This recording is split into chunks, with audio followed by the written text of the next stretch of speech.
Hello and welcome to another episode of Change One Thing, the show where we explore if tomorrow will really be what tomorrow will be.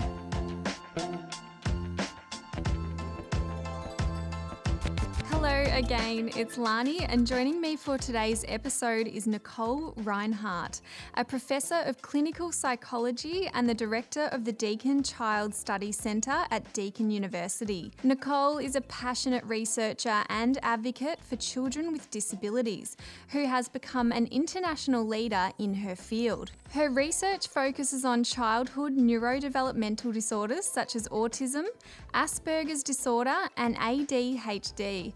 In 2013, she established the Deakin Child Study Centre to help make a real difference in the lives of children who face developmental challenges. This led to the creation of AllPlay social movement, a story which Nicole loves to share. She is the recipient of multiple research grants, has published over 120 papers and book chapters on the topic of developmental disorders, and has even given a TEDx talk. This is one impressive woman. Nicole's passion and energy is making a real difference in the community and in the lives of the families it impacts. It's time now for Change One Thing with Professor Nicole Rinehart. Nicole, welcome. You are described as being a passionate researcher and an advocate for children with disabilities who has become an international leader in this field. What led you down this path originally? Oh gosh, I always wanted to be a clinical psychologist. I always wanted to be in the health profession. I come from a family where I think every female in my family is a nurse or works in health in some way. I grew up in the country, which was amazing, and I grew up in some country towns that weren't very prosperous, and I came from a great loving family, parents and a brother, but I saw a lot of children with disadvantage, and I saw a lot of children growing up who had disabilities who were particularly marginalised, and I think that stayed with me my whole life. I remember being in grade 4 at Bairnsdale Primary School and having money to go to the tuck shop. And, I think I got licorice or something. Yeah, Redskins. Some Redskins or something. And I just couldn't understand as a child how other children didn't have food to eat. And so, that even now when I say that, it makes me sad, and it from a young age inspired me that I wanted to do something that was going to improve the lives of other children so that they had a best start to life. So I went to Monash University. I did my bachelor's and my honours in psychology. And then I went to, back then, most of the universities were what we called sort of rats and stats psychology. They had a lot of experimental stuff, but they didn't have clinical training programs. And Deakin University was trailblazing clinical psychology training programs and still is today. And so I left Monash and I went to Deakin and I did my master's in clinical psychology. I then started practicing as a clinical psychologist as an intern at Monash Medical Centre and met my first child or patient with Aspergers disorder.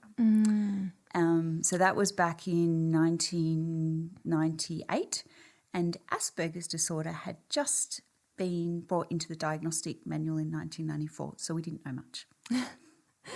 And so with your research into neurodevelopment disorders such as autism, Asperger's, ADHD, yep. ADHD, tell us a little bit about this and what is sort of, in really simple terms, how do they differ from one another? Because we hear these terms thrown around all the time now. Yeah. Right. So we used to have 2 diagnostic categories, autistic disorder and Asperger's disorder. But from 2013, they were put together into autism spectrum disorder, so that's what we have now. Children with autism spectrum disorder have problems socially. They have problems relating socially, might have problems with eye contact, might have problems reading the social play of a room, reading other people's minds and understanding what's going on.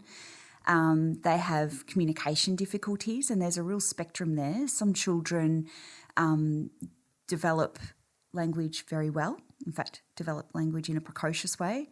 Other children will have severe language delays. They're not saying single words at one, and they're not putting words together in sentences by the time they're two, and might go on to have quite limited language. And the other characteristic is what we call repetitive and stereotyped behaviours. So that can range from everything from an obsession with spinning things and hand flapping and motor mannerisms to a special interest, which might be a special interest in, I don't know, it could be anything. It could be collecting cars. It could be collecting a particular type of doll. And with those special interests, you might look at that and go, well, that's pretty normal. Children like collecting cars and dolls. But this is obsessive and intense and unusual. And their recall on that, their knowledge about that special interest is usually incredible, isn't it? Yes. When children get into a topic, they immerse themselves into it, and that's sometimes to the detriment of investing their developmental energy into other important things like making friends and interacting socially because they're obsessed and preoccupied. Okay, and so you see similarities between all three of them? So that was autism spectrum disorder, which is a spectrum of challenges. And then we have ADHD. Yes. So children with ADHD, they're characterised by their children who are described as being on the go. They're very active and very active from a young age. Often parents will say, they didn't crawl or walk, they started running. Yes, I actually had a cousin who was diagnosed with ADHD, and he did things like set fire to my grandpa's tractor. He did all kinds of things, and I just remember all the parents and even us, as kids, sort of standing around, just no one knowing what to do with this particular boy. But yeah, when you say that kind of energy and they never stop, so to speak, I really understand that. Yeah. So it could be that. It could also be problems with attention, being in a bit of a fog, not quite switched on, not quite working out, what to do, or it could be impulsivity. As well, so kids who are just making really impulsive decisions, and all of those symptoms can cluster together. So, in answer to your question, autism spectrum disorder and ADHD, it's a really interesting one because we talk about a neurodevelopmental spectrum. So these are all developmental brain conditions, but they do overlap. So, about 3/4 of children with autism also have clinical symptoms of ADHD. Okay. And then about 1/3 of children with ADHD also have a comorbid or an overlapping diagnosis of autism. So they overlap. Okay. And then you've got Aspergers thrown in there. I actually thought up until yesterday it was Aspergers, but it's actually a P, Aspergers. Is that correct? Yeah. Aspergers. And what do we sort of see with that condition? So we don't actually diagnose children with Asperger's anymore. Now all the children are called autism spectrum disorder. But with Asperger's disorder, as it's traditionally known, and sometimes we say formally would have been referred to as Asperger's, these children start life with good language skills, if not precocious. In fact, their parents often think they're really gifted from a very young age, and because their language skills are so amazing, and so they're gifted in many ways. But as they get older and into kinder and the primary years, what becomes apparent is that these children aren't relating the same ways other children are socially. They're not reading the social play, they're not picking up on social cues, they're not knowing necessarily what to do and how to interact and play like other children. So that's probably the first thing that will get picked up. Parents often say to me, but then they're very bright, they're normally intelligent, they're very verbal, but it's not working well socially. And they also are very rigid and pedantic in the way that they're living their lives. And speaking of spectrum, we were talking about this pre-show as well, and I said, Nicole, aren't we all a bit on the spectrum? And you turned around and said, well, No, we're not. So can you explain what you explained to me about the spectrum? Yeah, and so I guess I'm going to say this with respect to everybody who's listening, and we all come from this from a different perspective. I come from it as a perspective of a clinical psychologist. So to diagnose a child with an autism spectrum disorder or ADHD, we have criteria in a manual called the DSM. And we go through that criteria to look at a certain number of symptoms that the children have. But the key thing is you only get a diagnosis of a neurodevelopmental disorder if it is a problem. So if it impairs clinical functioning. Impairs your functioning. So if it's impairing your ability occupationally, socially, your ability academically, your ability to engage, if it's impairing your ability to do all of those things, then it becomes a clinical diagnosis. Now that's different from being a bit socially shy or feeling that you're a bit socially awkward or being a bit obsessive. I mean, we're all a bit obsessive, particularly academics. It's different from that. It's and I think when I'm talking to families, they can often be offended by this notion that we're all just like that because. It presents great challenges for a family and for their children. Yeah. And we are seeing quite a lot, like it is becoming more prevalent, and it's those 3 developmental disorders, we hear quite commonly now. Is it becoming more prevalent, or do you think there's a lot of adults that are walking around with these conditions that weren't diagnosed back, say, 20-something years ago? Yeah. I think 20 years ago, we were good at recognising children who had associated intellectual disability. There was clearly a developmental issue, but we weren't very good at diagnosing children who had normal intelligence, who had good language skills, and we were just sort of seeing them as odd children who didn't quite fit in, and we weren't recognising the depths of their struggle, and they weren't being diagnosed. And then what was happening is that we were seeing these young people as teenagers presenting with mental health problems, or adults, so anxiety and depression, because they've lived their life, feeling like a square peg, constantly being jammed into a round hole. And you do that for 15 years and you're going to feel pretty down and despondent if nobody's understanding you, and the world isn't changing to be the square hole that you need it to be.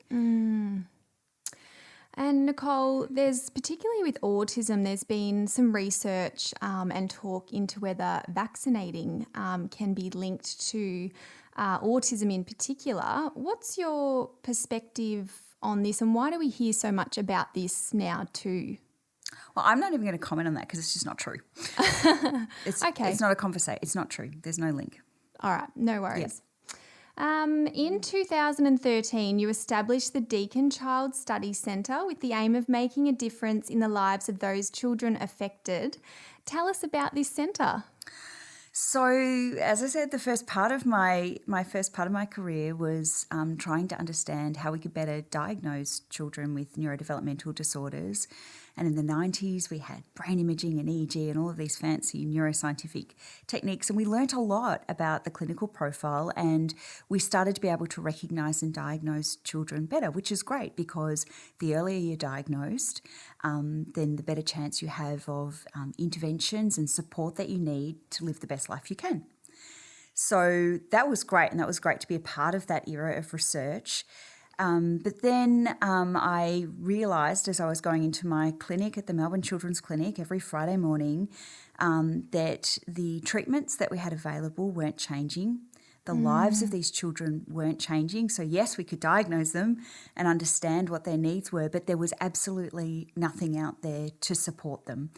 And so I literally picked up the phone to the head of school at Deakin University, who I knew, and I knew that Deakin University was very committed to research that was going to make a huge impact to the community. And I needed to partner with it and come and be a part of a university like Deakin, because what I wanted to do was going to be very uber. I saw this I went to an NHMRC meeting in 2012, and they were talking about how we're going to change as a research nation, and that we are going to move from, just publishing our research and talking about it in scientific conferences, but to creating platforms in Australia that truly translate research into the community. And there was this one slide that went up that just hit me like a lightning bolt. It takes 17 years to translate 14% of original research to the benefit of patient care. So 17 years to translate 14% of original research to the benefit of patient care. So I saw that and went, gosh, I've got to get going here. Like we can't keep doing this. And then about that time I had my children, Catherine and Tom, in 2004 and 2006. And having children inspires you in ways that you'll never know. And then I started to step outside of being in a hospital most of the time, or a research lab. And my kids grew up, and then I did what every other family does when they're about 5, and you step out into the community for the very first time into Auskick and dance classes, and it's terrifying as a new parent, all the new stuff, and you've got this new role in the community. And so I did that, and I remember the very first day I was there at Auskick watching my son play, and he was having just a joyous time, and I looked around and realised there were no children with disabilities there. So all of the research and all of the kids with autism and all of the work that we were doing, there was no opportunity for these kids to play. And so that was sort of my inspiration on an Auskick field, which I never thought would be my inspiration to do research that changed. So I then got in contact with the local Auskick Centre, and I said, and I've still got the email, hello, my name is, and I want to know more about what the AFL's doing with disability. Yeah. And it took about 2 years of meetings, and I eventually got a meeting at AFL House and met some incredible people in their community department who agreed to form a partnership with us to start what is now known as AllPlay. Beautiful. And we were speaking briefly about that meeting that you went into with the AFL and took some deep breaths, and tell us a little bit about that meeting. Yeah, so it's amazing as a researcher when you step outside of a lab and a hospital and step into the real world. And I encourage every researcher to do that and to really think about the world problems that we're trying to solve. And we can only solve those world problems by connecting with the world and the people who can influence. So the AFL is bigger than religion in Australia. They're an enormous influencer. Yeah. For those listening, it's the Australian Football League, if you're not sort of in Victoria or in Australia listening. Yes.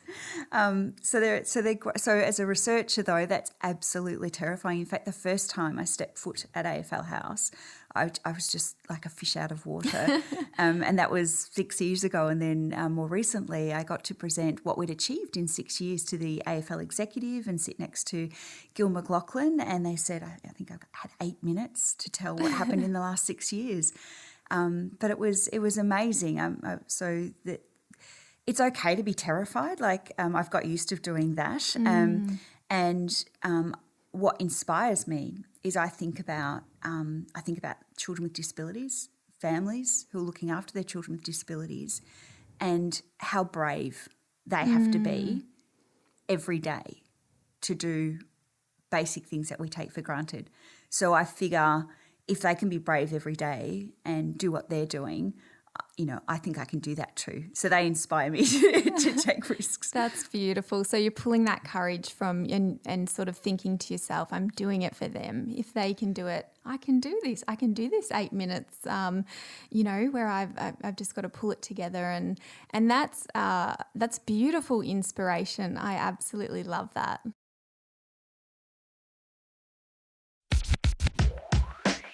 This episode is presented by Deakin University. You can find all of the show notes and other great content related to this chat at disruptor.deakin.edu.au or find us on socials at Deakin Research. So the AllPlay, let's talk a little bit more about the AllPlay. So it's a partnership between the AFL, Moose Toys and the National Disability Insurance Agency.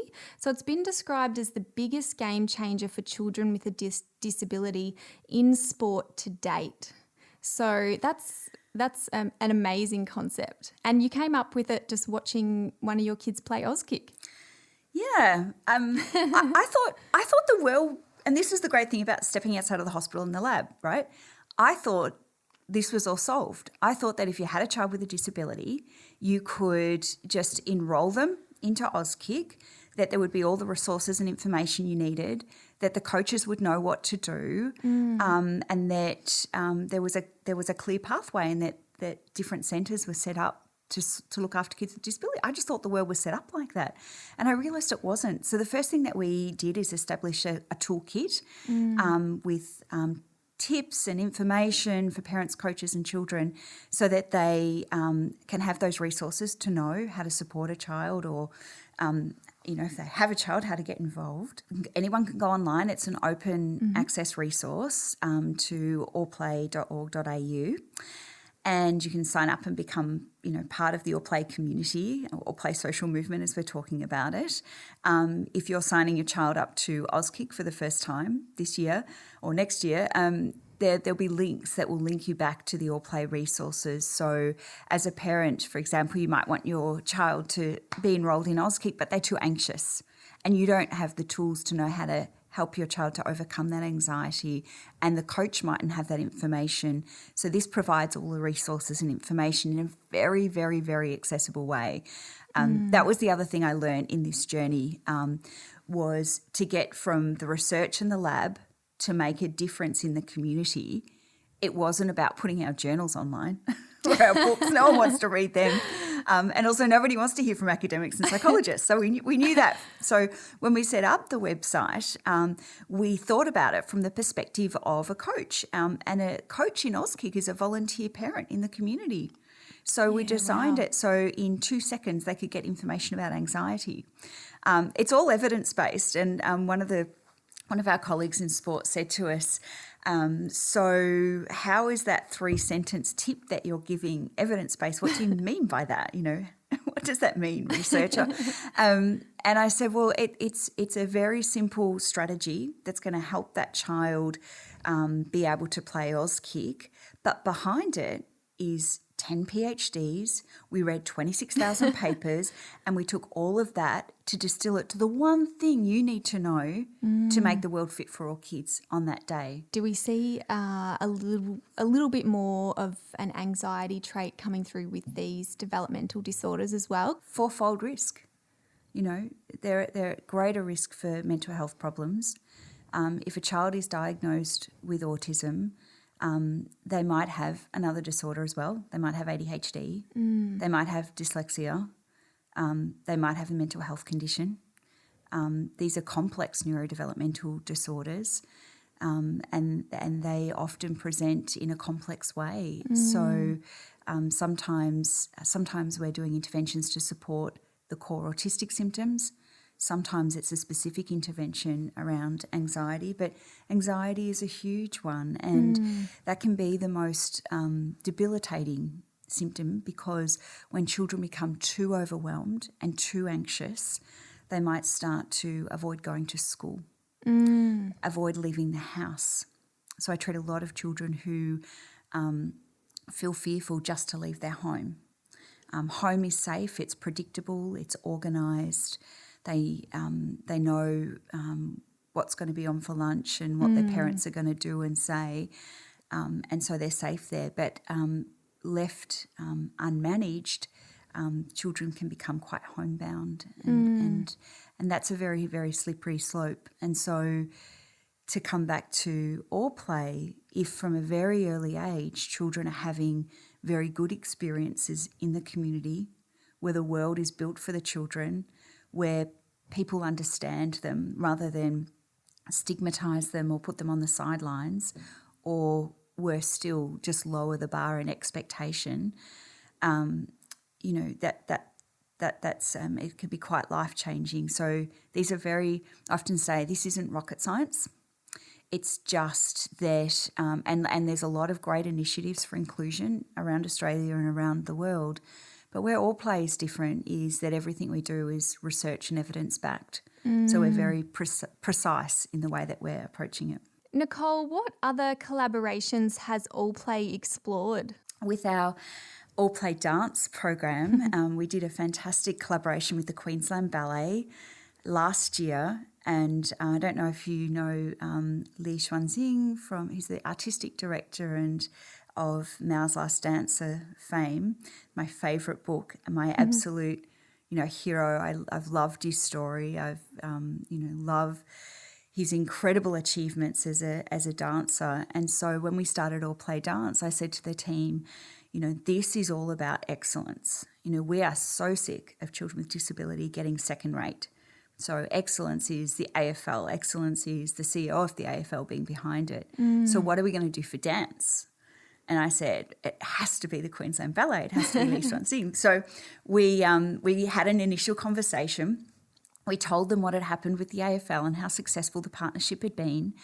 And their initial response was, wow, that sounds amazing, but we're not disability experts. We don't have any expertise there. We not sure that we can be who you want us to be in this partnership. And we didn't hear from them for a little while, and then they rang us back and they said, this is Felicity Mandel, who's the Deputy Executive of the Queensland Ballet, and she said, if you take us by the hand and take us on this journey, we as Queensland Ballet will be all in. I tell you what, that was a moment. I absolutely teared up. Did you do a little dance? I did a little dance. I teared up. I sent an email to our AllPlay chair, Jonathan Wenegg, and I said, "You can't." It was a really long email. Yeah. And I said, "I just can't believe this. This. We've gone beyond football now. We're in the dance world." And then there was another but, and they said, and Li Xuanxing would love to come down and be involved. Can you have a whole program and everything set up in 3 months? And we're like, sure, we're AllPlay, we can do anything. And then you're like, holy crap, we've got some work to do. Holy crap. I went to our dean, our executive dean, Brendan Crotty, and I said, we have an amazing opportunity here. This is going to be the start of something huge. I'm going to need some money. Yeah. I think I'm going to need about $30,000 to do this and to set it up. And he said, sure, that sounds amazing. And so we got the money. We have one of our team members, Ebony Lindor, is an excellent dancer and a doctorate of clinical neuropsychology specialising in disabilities. Oh, amazing. Wow, there you go. She's Perfect amazing. Fit. Yeah. And another colleague, Olivia Millard, is also an elite dancer and expert in dance and dance teaching. So we had our little team together, a little Uber research team, and then we said, okay, so we've done a lot of work with children with autism. AllPlay is about the 1 in 5 children with developmental challenges or disabilities. Let's think about children with physical disabilities and let's create our next program for those children. So cerebral palsy was the first group that we thought of. So we put out an advertisement through Facebook and social media, hoping that we would get a couple of children responding. We needed 15. We had to shut it down within 24 hours because the reaction from the community was so big. So we got 15 children with cerebral palsy, and this was an interesting story, and I like to tell this story because I think it reflects the community and how the community approaches disability and sometimes gets it wrong. And in this story, I get it wrong. So we're up to that bit, and then Ebony comes to me, and she's just the most beautiful research fellow and colleague, and she sat down quietly and she said, so we've got the 12 children with cerebral palsy. I'm like, that's fantastic, and they're really keen to be in, and that's great for this dance program that we're going to design for them. And she said, I'm a bit worried though, because some of the children have really significant extra medical needs, and we're worried that the stress of it might exacerbate their epilepsy, or, we're worried we're going to do some harm. We're worried, is our environment safe enough for these children to prosper? And my reaction was, oh, yeah, no, maybe we can't. Maybe we can't do, no, we mightn't be able to include everybody. I actually said that. We mightn't be able to include everybody. I'm not sure we can. And Ebony was so polite. She said, oh, yes, no, we'll keep thinking about that. And then I went into another meeting and the topic came up again. And the team just turned to me and they're like, Nicole, we're AllPlay. If we can't do it, if you're saying we can't do it, then how are we expecting the community to do it? And I just went, oh, my God, what was I thinking? Like, it was one of those horrible moments of I really wasn't thinking. And I'm like, of course we can do it. So we got paediatricians and we just made the world fit for the children. We just made sure that there was the medical support and everything the children needed. So the next part of it was and this was a new thing we were doing in AllPlay, we brought in teenage elite dancers from elite dance schools like the Victorian College of the Arts and Melbourne Theatre Company to be buddies for these children. And each child that came in had 2 or 3 buddies who danced with them and taught them to dance. And so these beautiful girls had given up their school holidays to come in and work with these children with cerebral palsy. Many of the children there was a variety of children. Some were in wheelchairs, some were able to walk, and to teach them to dance. And so they did all of these dance classes, and then it accumulated into this amazing event where Li Xuanxing and the Queensland Ballet came down and they did a performance for them and the families. And there was not a dry eye in the house. It was my favourite day of my whole life. As I was leaving, one of the directors of the elite ballet companies came up to me and literally hugged me and said, thank you so much. And I was like, oh gosh, thank you, because we couldn't have done this program without these beautiful elite dancers who came in to give their time to be part of the teaching faculty for these kids. We couldn't have done it, and it wouldn't have been the success it was. And he grabbed me. And I was like, oh, he's like, no, thank you, because these elite dancers live in this bubble of perfection and worry and anxiety, and this opened up for them. This opened up a new world for them, and it made them better dancers.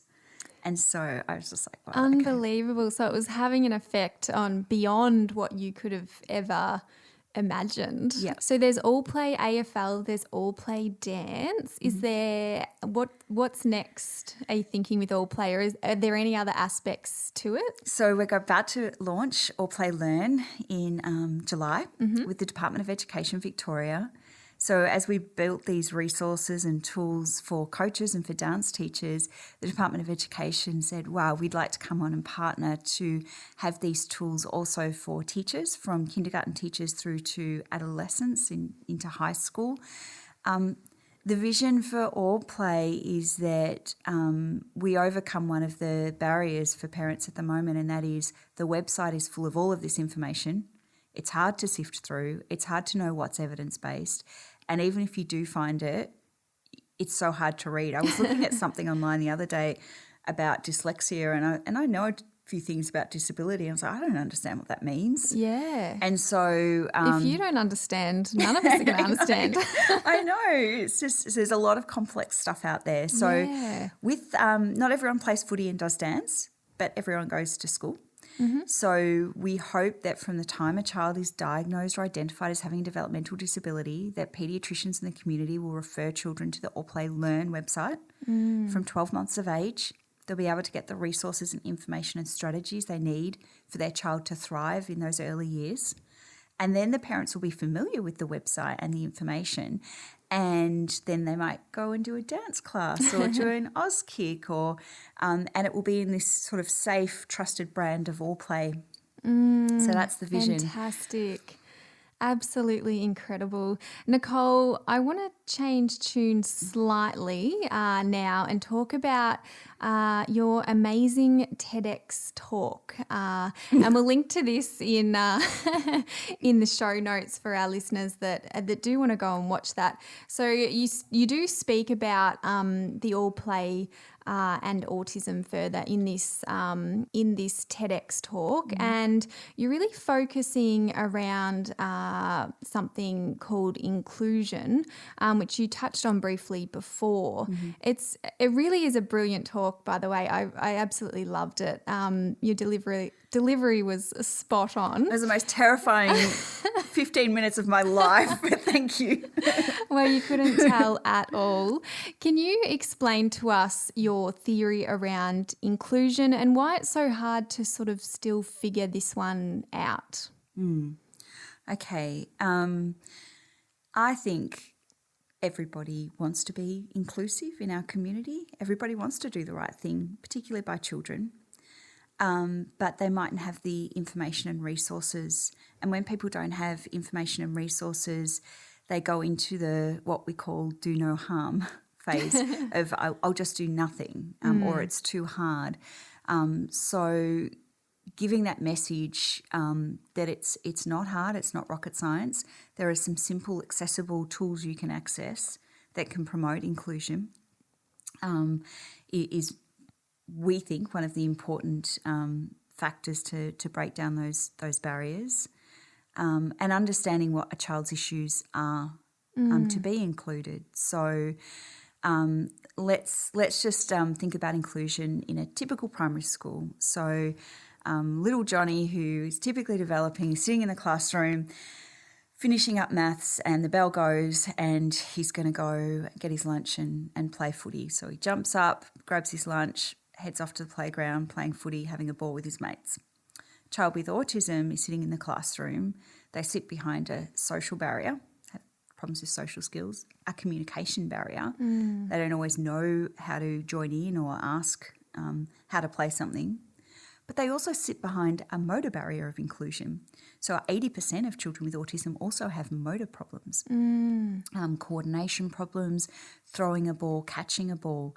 So if that child can get through those barriers to even get into the playground, they might not be able to get into the footy field, not because of their core autism symptoms, but because they have motor and neurological problems as well. So there's all of these. So there's the barriers to inclusion about knowledge for the people who can promote inclusion, but there's barriers to inclusion around real deficits that these children have. And for the children themselves, does it just come back to the fact that nothing beats good old human connection and something that we all crave no matter who we are? It's one of our strongest basic human instincts. We all want that connection. We all want to be included.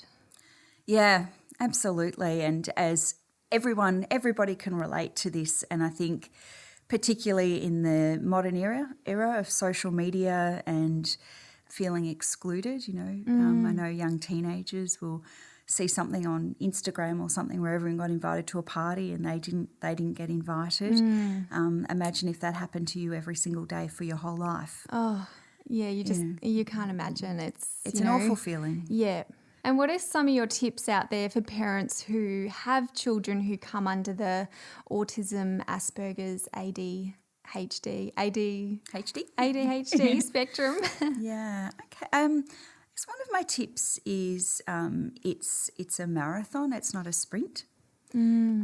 So particularly for children with autism, they don't grow out of autism, they grow with it. And sometimes at the time of diagnosis, parents can be incredibly overwhelmed that if they don't do X, Y, and Z within the first 12 months, that they're somehow going to do more harm to their child, and they can burn themselves out early on. So getting the right supports around them, good psychologists, good paediatricians, to help them on their journey is really important. And what do you say to our listeners out there who feel maybe their child may have one of these developmental issues but they're not sure? Yeah, so your first port of call is to go to your local GP. And the GP will provide referral information to a paediatrician, and the paediatrician will bring a team around to do some assessment and to follow up on the concern. So that's an important pathway. There's a lot of important peak bodies, so AMAZE, previously known as Autism Victoria, they're an incredible advocacy service and wealth of information for families who want to connect in, maybe get some referral options. Lovely. And Nicole, you've been all over the globe talking about neuromotor dysfunction in children with autism, Aspergers and ADHD. Where are you going? Are you going anywhere next, or where to from here? Yeah, so we've just come back from UCLA, working with our colleagues who are child neurologists over there, and we're wanting AllPlay to go global. So we've started a partnership with an incredible tennis program they've got over there called Acing Autism. And so we're bringing our knowledge and information and learning from their program to work together. So that's been fantastic. And that conference was another amazing week for us. We were very lucky to have a representation from the New York City Ballet there, Queensland Ballet, and all the local peak disability bodies and inclusive bodies in America who came and attended. So that was fantastic. So I'll be going back there in July to reconnect with my colleagues and our major donor, Moose Toys, who has provided funding for this to happen. I think that's a really important point. I mean, everyone strives to do research that matters and research that translates. It costs a lot of money, and traditional funding pots don't cover it. So if it wasn't for our major donors, Moose Toys, people like Jonathan Wennig, who support us in many ways, these programs wouldn't be possible. And Nicole, if you could change one thing about what's happening at the moment to ensure a sort of smooth sailing into the future with developmental issues that you've researched, what would that one thing be? That one thing would be bringing more people together, more peak bodies, more sporting bodies, more dance bodies, more education, all of the people that sit in the landscape of childhood and can change the lives of children, influence inclusion, bringing them together to work together so that we're not going off into different directions with the very precious resources that we have, the very precious pots of money that we have to make a difference. Rather than everybody going in different directions, having a cohesive, evidence-based approach to inclusion and to supporting children with disabilities is absolutely critical. Otherwise, we will find ourselves reinventing wheels, doing little projects that don't get traction or that finish when the funding finishes. So we need sustainability, and as researchers in this field, we owe it to the community and we owe it to our donors to be thinking beyond what we're doing now, but how can we create commercial sustainability? So as an example of that with AllPlay, in addition to creating our resources that are open to everybody, we'll be developing some particular disability professional programs that will be on a commercial licensing basis, not so we can make a lot of money, but so that they can be self-sustaining and so we can keep improving those resources over time. So I think we need a whole approach, to this. That would be my one thing. Amazing. We're so lucky to have you out there being an advocate and a researcher for this topic. Nicole, we've got a fast few questions to finish off for you. We just want your first thing that comes to your head, your quickest answer you can give us. Are you ready? Ready. All righty. What's the best piece of advice you've been given on your path to success? Take risks, push yourself harder than you can possibly think every day, and then get up, peel your face off the pillow and do it again the next day. Amazing. Is time really our most precious, unrenewable resource, and why? Absolutely it is. As you get older, it goes faster. It is going to be June in a couple of weeks, someone told me, and I said it's not possible. When I think about the children that we're seeing now, who are 8 and playing Auskick, in 10 years they're going to be looking for a job. We need AllPlay work. We need to create workplaces for these children. There you go. So yes, time is very important. And the opportunities are endless with AllPlay. If you could recommend one book to the younger generation to get them on the right path to ensure our Earth's future, what would that be? Just one book. I don't know. I would have to ask my children. Is that the title? No. I think I would have to ask my children. They're always following me around going, Mum, that shouldn't go in the recycling bin. And I think that's something our kids could tell us, actually. Yeah. They're much better at it than we are, and there's fantastic things happening in schools around this topic. Nicole, lastly, if your life was a movie, what would it be called and who would star in it? Oh. We've had some great answers to this. Even your favourite movie.